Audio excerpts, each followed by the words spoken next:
नमस्ते प्रणाम।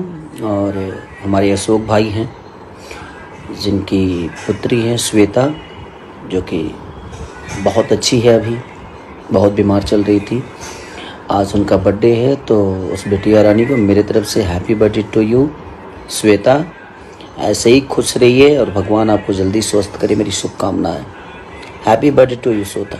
और हमारे अशोक भाई हैं जिनकी पुत्री है श्वेता, जो कि बहुत अच्छी है, अभी बहुत बीमार चल रही थी। आज उनका बर्थडे है, तो उस बिटिया रानी को मेरे तरफ से happy birthday to you Shweta. ऐसे ही खुश रहिए और भगवान आपको जल्दी स्वस्थ करे, मेरी शुभकामनाएं। Happy birthday to you Shweta. और हमारे अशोक भाई हैं जिनकी पुत्री है श्वेता, जो कि बहुत अच्छी है, अभी बहुत बीमार चल रही थी।